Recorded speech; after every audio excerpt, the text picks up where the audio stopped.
And now at this point, I would like to start speaking about some specifics. Hopefully you can take some of these away.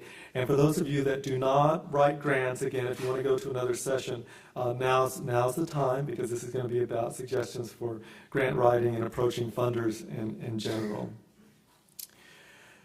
So at our last panel, we had a public session, which means it's a session in which we're not talking about any grants, but we're talking about trends that we saw in the applications that came through, and also some very important points regarding what the panelists felt were the kind of new directions or strong points, specifically with artist community applications.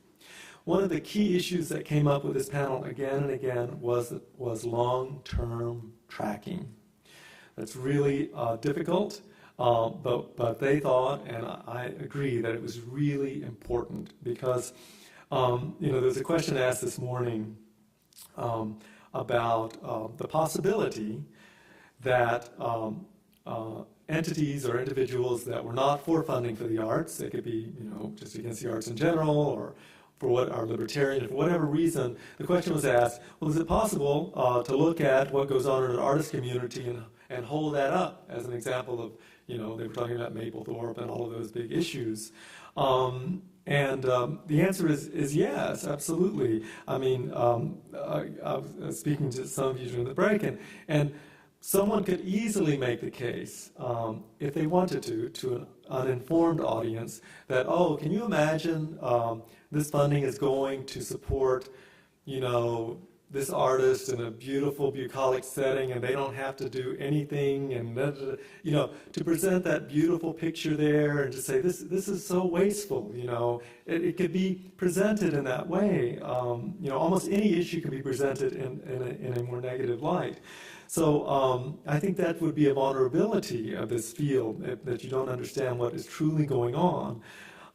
So that's why I think the issue of long-term tracking is really important, because often you may not be aware that a residency 10 years ago resulted in the seed for this creation of this monumental work, or this whatever you're doing. So however that's done, that'll be up to your creative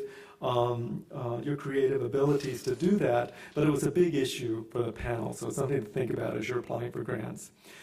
Community outreach. Now, the issue of communities and artist communities and their interactions and relationships has been an ongoing issue, but it's an issue that's still coming to the fore. I don't think anyone would advocate shifting from your primary role as an artist community, if that's what it's built as. However, I think there is a recognition that whatever type of work that you do, that it is important that you are connected to your communities in a way that works for you and a way that works for them. So there are a lot of creative approaches to that. Again, you don't want to compromise what your key role is. You're not presenters, you're not doing other things, and that is really critical. But also that connection with community, I think, is really something to think about if you're not at all. Another issue that came up is assessment, and this actually ties into long-term tracking. Assessment is the weakest point, I think, with most organizations, not just artist communities. It's really hard. When I was running my organization, assessment was something that I would fill out on the form, but it's like, I want to get this project up and do this, and you're doing everything else, and it's like, how do we assess that at the end of it? But it is something, I think, that once again builds the case for the importance of your work. Not only to funders and decision makers, but just to the general public as well. Manifesting support. A touchy issue with artist communities has been, in my opinion, has been the idea of what do you give the artist. It is not required that you give artists a stipend. I think that organizations that charge artists still have a difficult time with funding panels now, unless they are very, very clear as far as what they charge, why they charge it, and who they don't charge, and what programs they have to make your program accessible.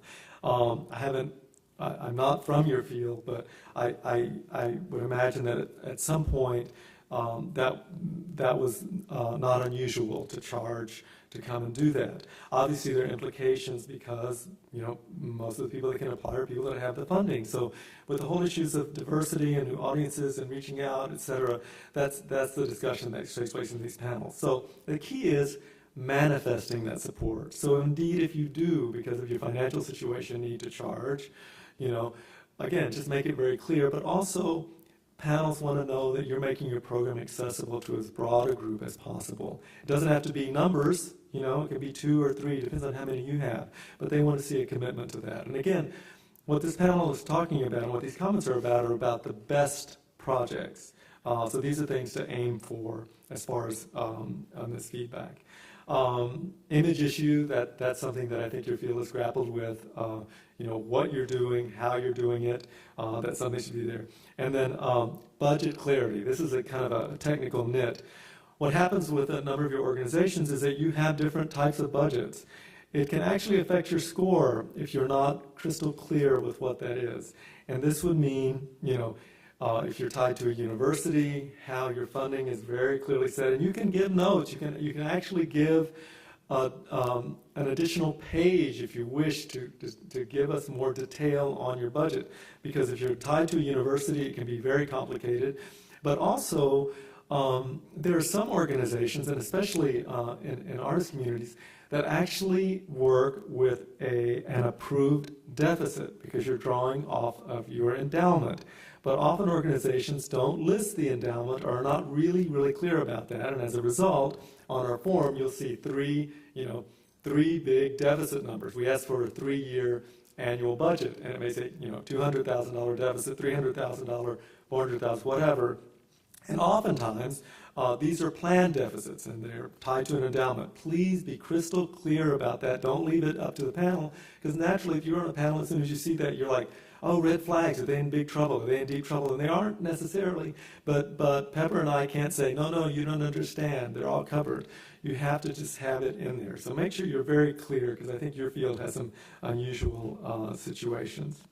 So those are some of the main points, but that key one on long-term tracking, that kind of conversation is going to tie into our direction as well at the NEA as far as, you know, emphasis for the panels as far as how you're tracking all of that.